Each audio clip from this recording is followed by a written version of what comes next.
Hey everyone, आज हम class 6 Malhar book जो है हिंदी की, उसका चैप्टर नंबर 1 है मातृभूमि। इसकी हम लाइन बाय लाइन एक्सप्लेनेशन को देखेंगे और देखेंगे इसके कठिन शब्द अर्थों को। तो इस चैप्टर के जो राइटर हैं वो है सोहन लाल द्विवेदी जी। अगर आप इस चैप्टर से रिलेटेड बाकी वीडियोस भी देखना चाहते हैं तो लिंक आपको डिस्क्रिप्शन बॉक्स में मिल जाएगा, आप वहां जाकर उन्हें देख सकते हैं। तो स्टार्ट करते हैं हम अपने इस चैप्टर की एक्सप्लेनेशन को।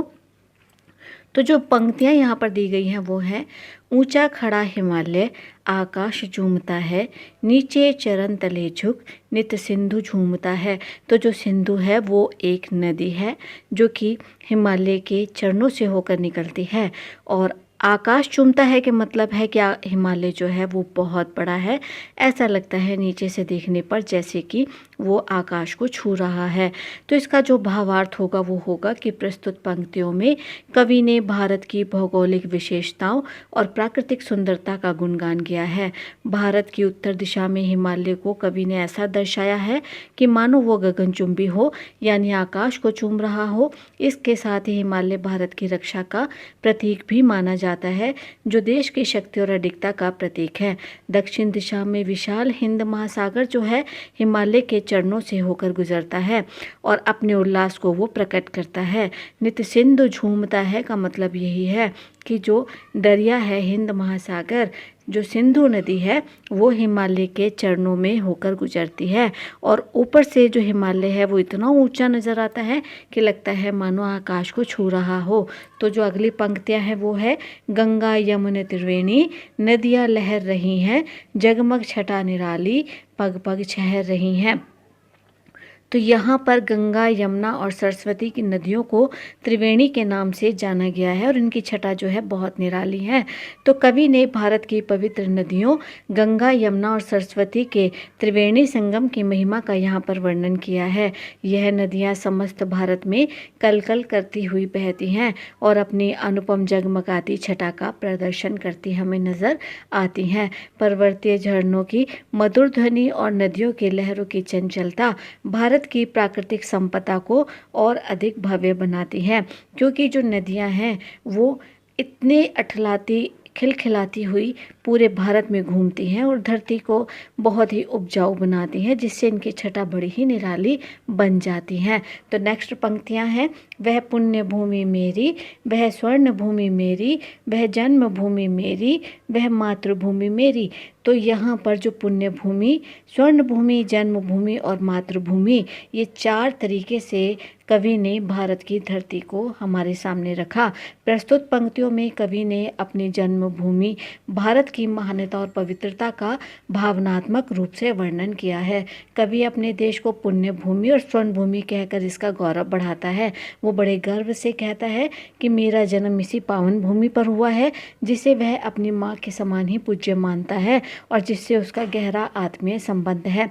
पुण्य भूमि इसलिए कहता है क्योंकि यहाँ पर बड़े बड़े ऋषि मुनियों ने जन्म लिया और ये एक धार्मिक संस्कारों से पली हुई धरती है। स्वर्ण भूमि इसलिए कहता है क्योंकि यहाँ पर जो किसान हैं वो इस उपजाऊ धरती पर से सोना उगलते हैं, यानी कि अनाज के रूप में वो भारतवासियों का पेट भरते हैं। तो यहाँ पर इसी वजह से जो कवि है वो पुण्य भूमि और स्वर्ण भूमि कहता है। और जन्मभूमि इसलिए कहता है क्योंकि वो यहाँ पर जन्मा है और माता के समान है। तो नेक्स्ट पंक्तियाँ हैं, झरने अनेक झरते जिसकी पहाड़ियों में चिड़िया चहक रही हैं हो मस्त झाड़ियों में। तो यहाँ पर कवि कहता है कि भारत की पहाड़ियों से अनेक झरने मोतियों की बूंद के समान बहते हैं, जो भारत की सुंदरता में 4 चांद लगाते हैं। हरियाली से भरे हुए इन जंगलों और झाड़ियों में चिड़ियों की चहचहाहट जो है गूंजती रहती है, जिससे वातावरण आनंदमय और जीवंत प्रतीत होता है। भारत की इस प्राकृतिक सुंदरता को देखकर मन अनायास ही हर्षित हो उठता है, क्योंकि जो भारत की प्राकृतिक सुंदरता है वो बहुत ही ज़्यादा मनोहर है। यहाँ पर झरने जब बहते हैं पहाड़ियों से तो ऐसे लगता है कि जैसे मोती की बूंदें जो होती हैं वो नीचे गिर रही हैं, जो भारत की सुंदरता में 4 चांद लगाती हैं। और वहीं जो भारत के घने हरे भरे जंगल हैं वहाँ पर चिड़िया चहक चहक कर गीत सुनाती हैं, मधुर संगीत सुनाती हैं। तो नेक्स्ट पंक्तियाँ हैं, अमराइयाँ घनी हैं कोयल पुकारती है, बहती मलय पवन है, तन मन संवारती है। अमराइयों का मतलब होता है आमों के घने वृक्ष के बाग, और मलय पवन का मतलब होता है दक्षिण दिशा से आने वाली ठंडी हवा, जो कि तन मन को बखूबी से संवार देती है। तो प्रस्तुत पंक्तियों में कवि ने भारत की प्राकृतिक सुंदरता का चित्रण किया।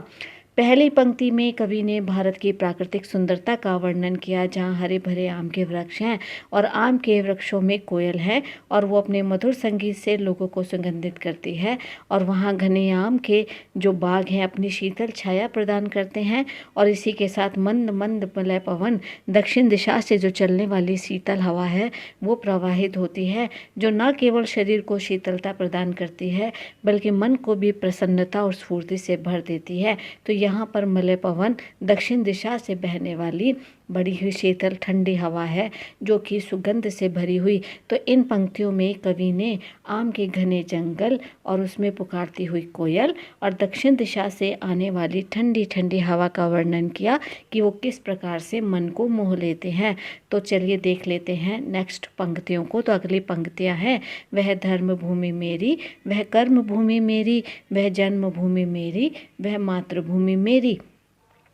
तो यहाँ पर कवि ने इस भूमि की को धर्म भूमि कहा, क्योंकि कवि अपने देश की धार्मिक और नैतिक महानता को रेखांकित करता हमें नजर आता है।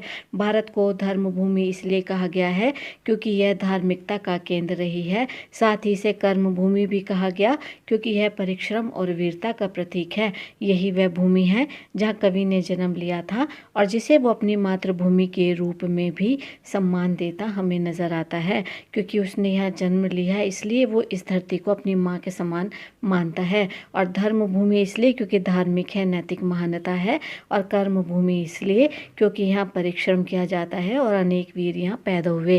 तो नेक्स्ट पंक्तियाँ हैं, जन्मे जहाँ थे रघुपति, जन्मी जहाँ थी सीता, श्री कृष्ण ने सुनाई वंशी पुनीत गीता। गीता हमारा एक धार्मिक ग्रंथ है और वंशी का मतलब है श्री कृष्ण जी की बांसुरी और पुनीत का मतलब है पवित्र। तो यहाँ पर क्या कहते हैं कवि कहते हैं कि भारत की पवित्रता का यहाँ पर वो वर्णन करते हैं और कहते हैं कि भारत की धरती इतनी धार्मिक और इतनी पवित्र है कि यहाँ खुद भगवान ने राम के रूप में जन्म लिया था और देवी ने माता के रूप में जन्म लिया, सीता के रूप में। भगवान कृष्ण भी इसी पावन धरती पर आए थे और यह वही भूमि है जहाँ श्री कृष्ण जी ने अपनी बांसुरी की मधुर ध्वनि के साथ गीता का पावन ज्ञान संसार को दिया था, जिससे मानवता को धर्म कर्म और सत्य का मार्गदर्शन मिला। और यहाँ पर श्री कृष्ण जी ने अपनी बांसुरी की मधुर ध्वनि के साथ गीता को सुनाया। तो इन पंक्तियों में कवि यही कहते हमें नज़र आते हैं कि ये जो धरती है वो इतनी पवित्र है कि यहाँ पर तो भगवान राम ने भी जन्म लिया, देवी सीता ने जन्म लिया और भगवान कृष्ण ने अपनी पुनीत वंशी के द्वारा यहाँ गीता सुनाई। तो नेक्स्ट जो पंक्तियां हैं वो है, गौतम ने जन्म लेकर जिसका सुयश बढ़ाया, जग को दया दिखाई, जग को दिया दिखाया। तो यहाँ दिया का मतलब है प्रकाश, रोशनी, और गौतम का मतलब है गौतम बुद्ध। तो यही वह भूमि है, कवि कहते हैं कि जहाँ गौतम बुद्ध का जन्म हुआ था और उन्होंने अपनी करुणा से, अहिंसा से और ज्ञान से संपूर्ण विश्व को दया और सत्य का संदेश दिया था। उन्होंने अज्ञान के अंधकार में भटके हुए लोगों को सच्चा मार्ग दिखाया था, उन्होंने मोक्ष की और उन्होंने अग्रसर किया था। तो कवि यहाँ पर यही कहते हैं कि ये जो धरती है वो इतनी पावन है कि यहाँ पर भगवान गौतम बुद्ध जी ने भी जन्म लिया और जिसमें भगवान बुद्ध ने यहाँ पर अहिंसा और जग को दया सिखाई थी और ये कहा था कि किस प्रकार से वो सच्चाई का सामना करें और जीवन में अच्छे तरीके से जिएं। तो अगली पंक्तियां हैं, यह युद्ध भूमि मेरी, यह बुद्ध भूमि मेरी, यह मातृभूमि मेरी, यह जन्मभूमि मेरी। तो कवि फिर से यहाँ हमें कहते नजर आते हैं कि इस देश को युद्ध भूमि और बुद्ध भूमि दोनों ही कहकर उन्होंने अद्वितीय विशेषता को यहाँ पर वर्णन किया। यह देश केवल भूमि का एक टुकड़ा नहीं है बल्कि जन्मभूमि और मातृभूमि भूमि के रूप में भी पूजनीय है। यह अहिंसा और शांति का संदेश देने वाले महापुरुषों की जन्मस्थली भी रही है और ये वही भूमि है जहाँ धर्म और न्याय की रक्षा के लिए महाभारत जैसे युद्ध लड़े गए। कवि के अनुसार यही उनकी मातृभूमि है और यही उनकी जन्मभूमि है। तो कवि ने यहाँ पर इस कविता में हमने देखा कि अनेकों अनेक तरह से इस धरती की महिमा का वर्णन किया और ये बताया कि हमारी जो धरती है वो कितनी पवित्र है, कितनी वो पावन है। तो स्टूडेंट, उम्मीद है ये एक्सप्लेनेशन आपको बहुत अच्छे से क्लियर हुई होगी। वीडियो को लाइक, कमेंट, शेयर जरूर कीजिए। चैनल को सब्सक्राइब करके नोटिफिकेशन बेल को प्रेस कीजिए, ऑल पर हिट कीजिए ताकि आने वाला हर वैल्यूबल वीडियो आप तक पहुँचे। मिलते हैं हम आपसे अपने नेक्स्ट वीडियो में। Till then keep watching, stay connected. Thank you.